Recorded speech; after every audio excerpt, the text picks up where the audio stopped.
قلنا في ليلة البارحة هذا الإنسان الذي خلقه الله تبارك وتعالى، اللي يتذكر من حديث البارحة يجاوبني أرجوكم حتى يكون يعني في سلسلة البحث. إيش قلنا البارحة يا أخواني؟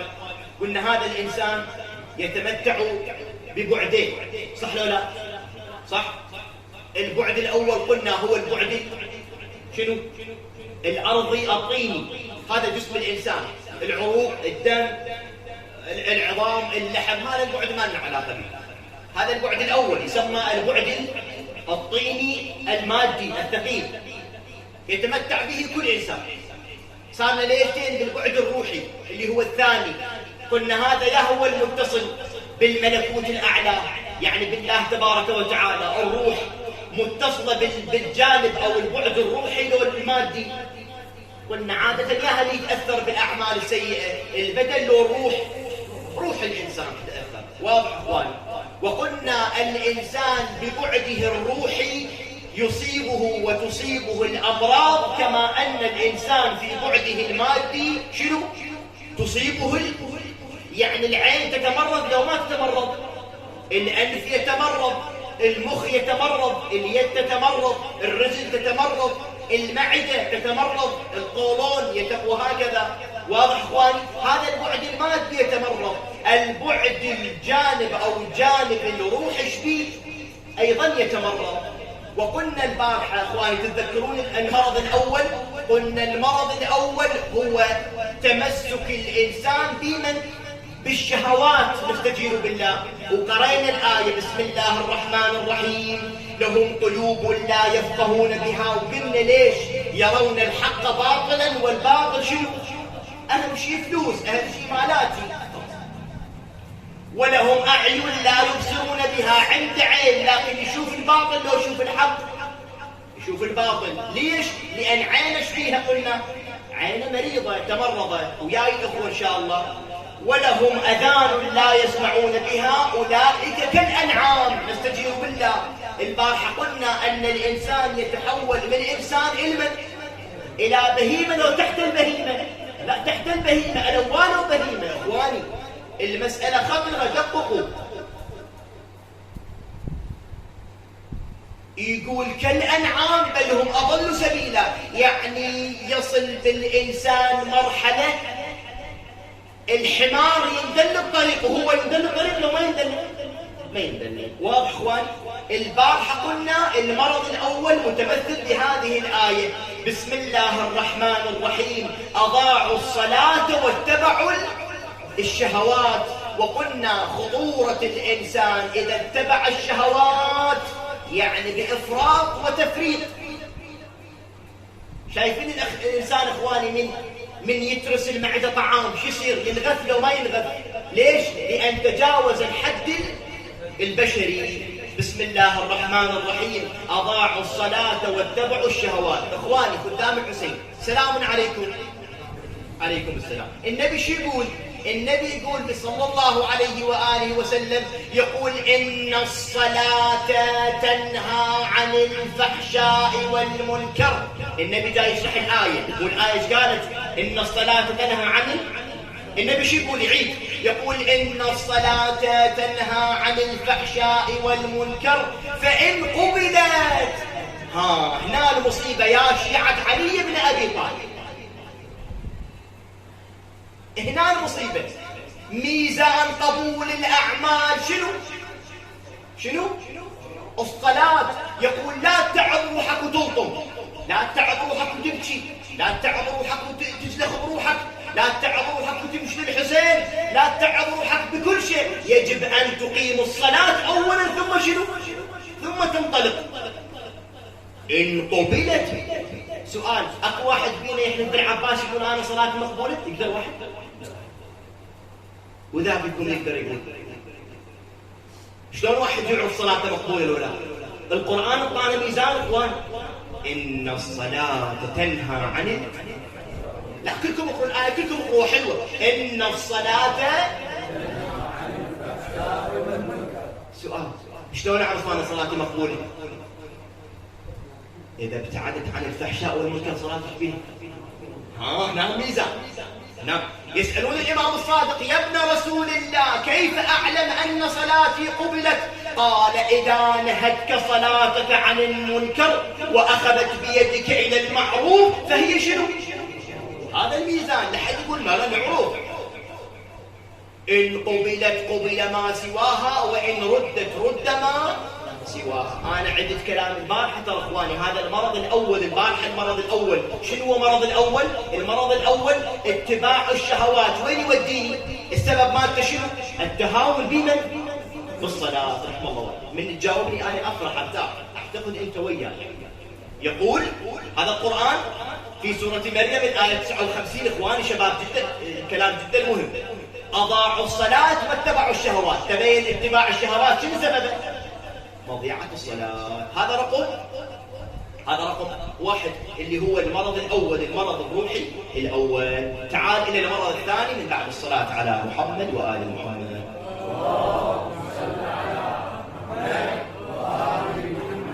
تعالوا شوفوا إخواني المرض الروحي الثاني الذي يصيب روح الإنسان ويتمرض من خلاله، والعلاج وين نلقى إخواني؟ المرض والعلاج وين موجودات؟ في القرآن الكريم. يقول بسم الله الرحمن الرحيم. إخواني خدامك حسين، ليه يكون الإنسان جبار شقي؟ ليه يكون الإنسان شقي؟ شنو الشقي؟ تعرفون الشقي شنو إخواني؟ الشقي المطرود من رحمة الله،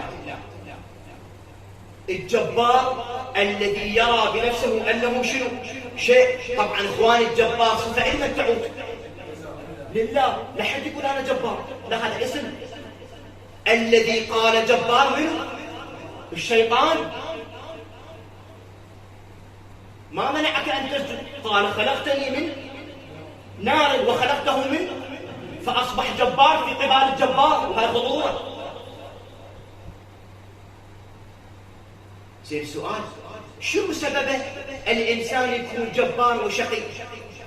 طبعا الجبار والشقي صفة سيئة له، يعني إيجابية وسلبية؟ سلبية. ليه الإنسان يكون شقي؟ وما هو العلاج إذا أصبح الإنسان شنو؟ شقي. تعالوا في هذه السورة، في سورة مريم. بسم الله الرحمن الرحيم. وبرا بوالدتي. شوفوا اخواني دقوا، هذا يحكي جاي يسولف. عيسى بن مريم يقول الله تبارك وتعالى جعلني بارا بوالدتي. بسم الله الرحمن الرحيم. ارجوكم خلوا بالكم وين الآية جدا لطيفة. وبرا بوالدتي ولم يجعلني جبارا شقيا. إذن شنو؟ ما هي الأسباب التي تجعل من الإنسان جبارا شقي؟ يهلك أن يكون عاقا.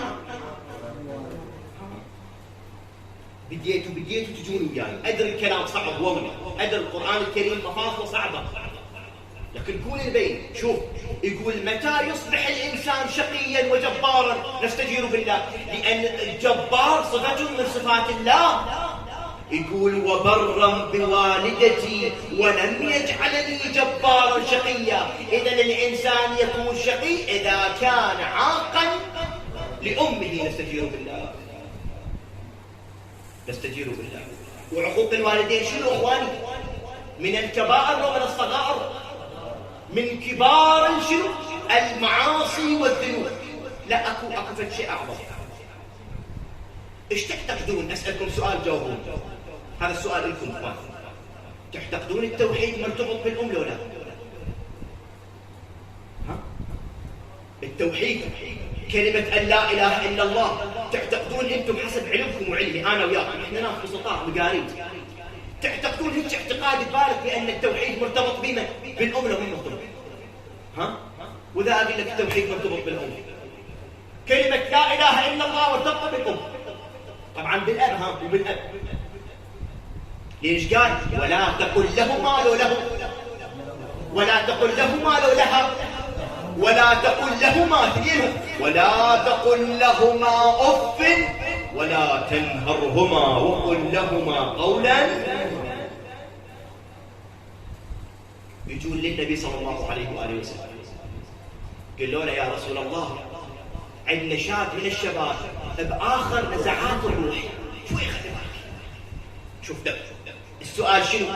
هل أن عقوق الوالدين مرتبط بالتوحيد ولا لا؟ هذا الجواب.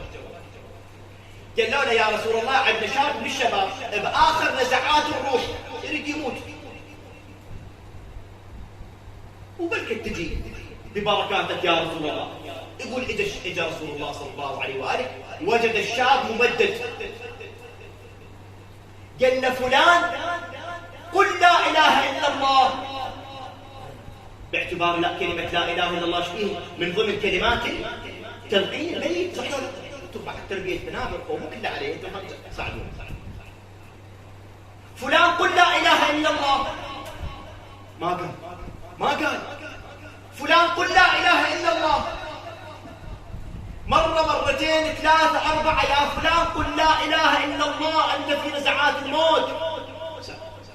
يقول التفت النبي صلى الله عليه وآله وسلم إلى اليمين قال أيها الناس ألهذا الشاب من أم؟ بالله عليك دقق، ولا تقل لهما أف. هاي الكلمة بسيطة، يقول الله حرام أن تقول هذه الكلمة. شوف ايش قال عيسى، ولم يجعلني جبارا شقيا نستجير له. قال أيها الناس ألا يوجد لهذا الشاب من أم؟ قالت نعم يا رسول الله أنا أمه وأنا غير راضي عنه إلى يوم القيامة.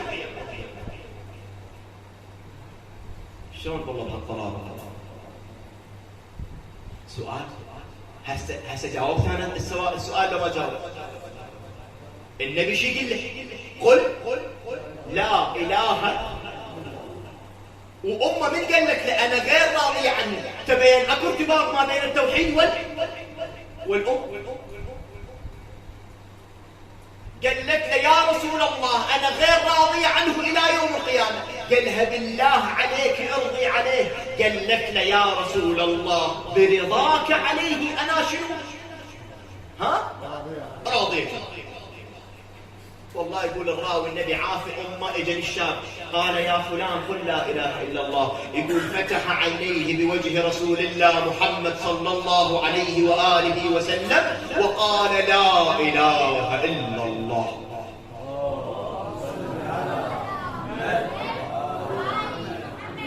يلا النتيجة بعد يمك لو يمك النتيجة. شنو معناها؟ معناها أن كلمة التوحيد لمن مرتبطة.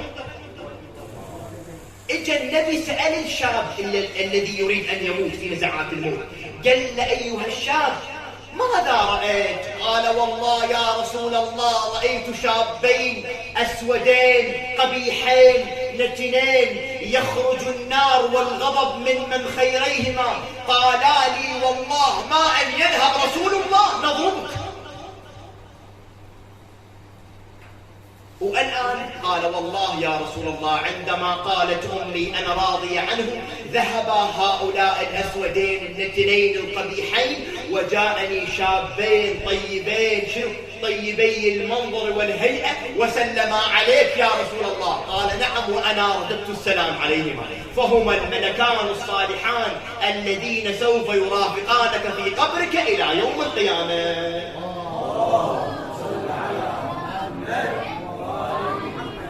أرجع للآية. إيش قال عيسى سلام الله عليه؟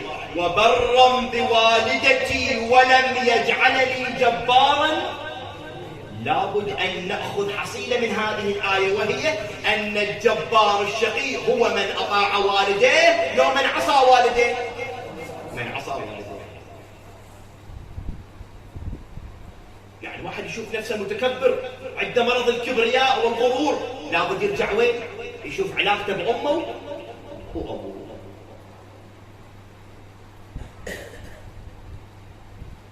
سؤال إخواني، سؤال إن شاء الله ما أطول عليكم. صلوا على محمد وآل محمد.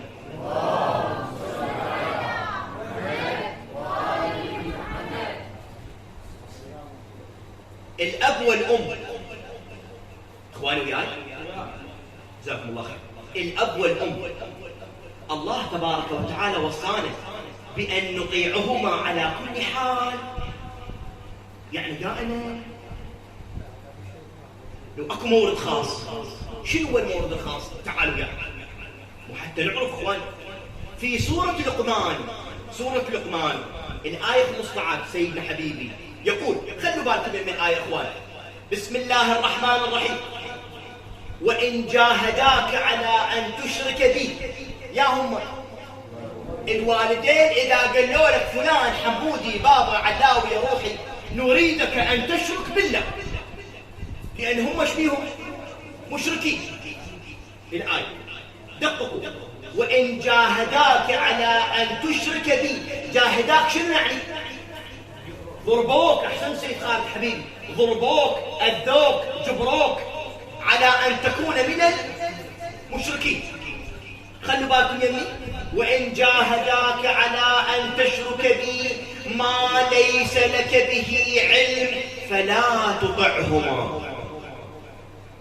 زين الساعة رب العالمين وقال لي شنو؟ ولا تقول لهما أف ولا تنهرهما وقل لهما قولا كريما. مو شو هسه بهاي الآية قال لا تطعهما. يا هجاب لأنه أمراني بمن؟ بالشرك. شوف يقول أبوك وأمك إذا قالوا لك اشرك بالله فقط في مقام الشرك تطعهم لو لا تطعهم.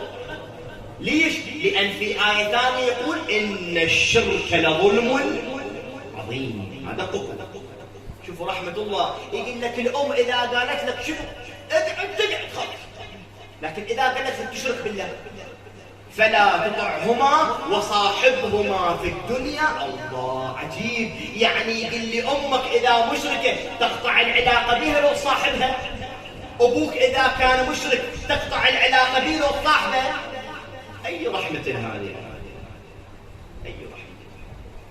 إذا هي الأم مرتبطة بالتوحيد، الأب مرتبط بمن؟ بالتوحيد. زين سؤال، إذا كانت أم ميتة شلون أبرها؟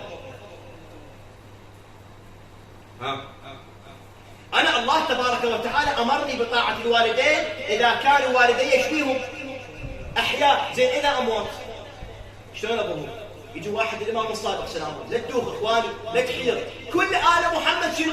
كل آل محمد حاتينه وكل ذاكرينه. يقول له يا ابن رسول الله إذا كانت أمي وأبوي ميتة أستطيع أن أبرهما وهما في عالم الآخرة؟ قال نعم، إذا صليت صلاة الركعتين وأهديتها إلى أمك وأبيك فأنت تكون من البارين.